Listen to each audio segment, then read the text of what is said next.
Hello, good morning everyone and welcome back to my channel.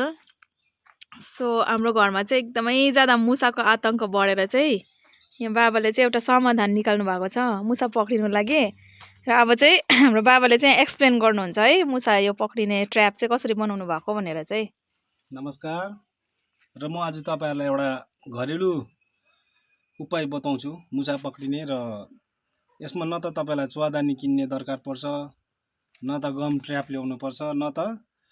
दबाई नै राख्नु पर्छ र यो चाहिँ अब घरेलु उपायमा चाहिँ तपाईले यो हेर्नुस् घरकै सामान घरमै भएको सामानबाट चाहिँ ल सजिलो पाराले मुसा पक्रिने र यसमा अब मुसालाई पनि केही दुःख पाप गर्नु नपर्ने यसलाई हामीले जंगलमा लगेर छोड्नु सक्छौं र तपाईलाई एउटा चाहियो यो डाल्डाको खाली भुल्डुङ र यो खाली भुल्डुङ चाहियो तपाईलाई एउटा तार चाहियो यो गत्ता बिस्किट र यो भित्रको गत्ता र यो एउटा सेडी तपाईले काठको पनि बनाउन सक्नुहुन्छ बाँसको पनि बनाउन सक्नुहुन्छ र खास मेन कुरो चाहिँ हामीलाई अर्को चाहिँ के चाहियो भन्दा चाहिँ यो कुच्चो तपाईहरु हाम्रो यो गाउँ बस्तीमा त कुच्चो प्रशस्तै पाइन्छ र तपाईले यो कुच्चो चाहिँ तपाईले काँचो पनि लिन सक्नुहुन्छ सुक्खा पनि लाउन सक्नुहुन्छ र यो कुच्चोमा चाहिँ खासै के हुँदो रहेछ भन्दा चाहिँ यो मुसाले चाहिँ प्राय गुडहरु बनाउने पनि कुच्चै काटेर गर्छ र यो कुच्चोमा चाहिँ एउटा तातोपना कुच्चोको तातोपना हुन्छ या त के भनौं तपाईले एउटा कुनामा कुच्चो राखेर हेर्नुस् मुसाले काटेर थुपारिरहेको हुन्छ अथवा गुड बनाइरहेको हुन्छ र के हुन्छ यो कुच्चोमा चाहिँ र मैले यो कुच्चो नलागेन पनि ट्राई गरे कतिपल्ट र जतिपल्ट पनि कुच्चो लाएर गर्दा चाहिँ सक्सेस भए म र तपाईले यो कुच्चो चाहिँ तपाईको यो सेडीबाट बिछाउँदै ल्याएर यहाँसम्म ल्यायो र तपाईको यो गत्ता चाहिँ तपाईले एकदमै गोलो काट्नु पर्यो र गोलो काटेर चाहिँ यो तारमा चाहिँ यो गत्ता चाहिँ तपाईले मैले चाहिँ यो धागोले अड्काएर राखेको छु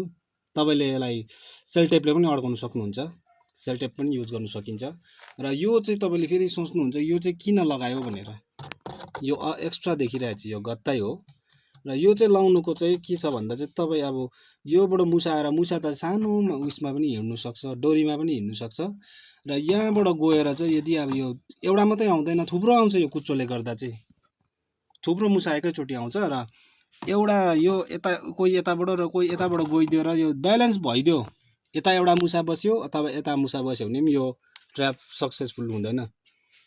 अन्त यदि अब यो यहाँ बसेर यहाँ ढुक्कैसँगले खानु सक्छ यहाँ बसेर त ढुक्कैसँगले खानु सक्छ यो झर्दै झर्दैन यो ट्र्याप त्यो कारणले चाहिँ हामीले यो लगाएको हो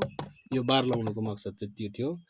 र अब यो मुसाले यहाँ आएर चाहिँ यहाँ आइसकेपछि अब यो कुच्चोमा हिडेर यहाँ आइसकेपछि चाहिँ यसले चाहिँ यो बिस्किट देख्छ बिस्किट र बिस्किट चाहिँ अब मुसाको प्रियै हुन्छ यो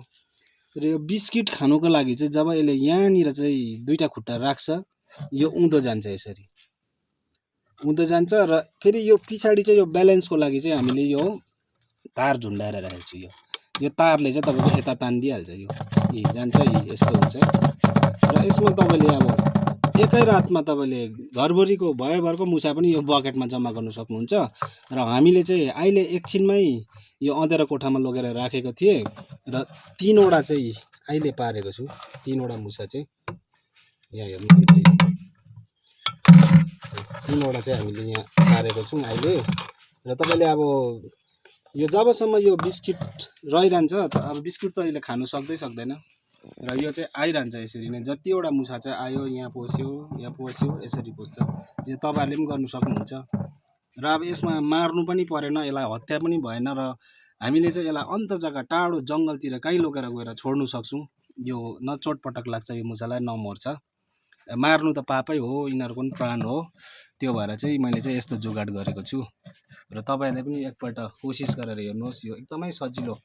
घरमै हुने सबै चीज घरमा पाइन्छ यो कुच्चो पनि पाइन्छ र यस्तो पाराले गरेर हेर्नुहोस् तपाईहरुले यसरी मुसा पक्रिन सकिन्दो रहेछ यसरी धन्यवाद।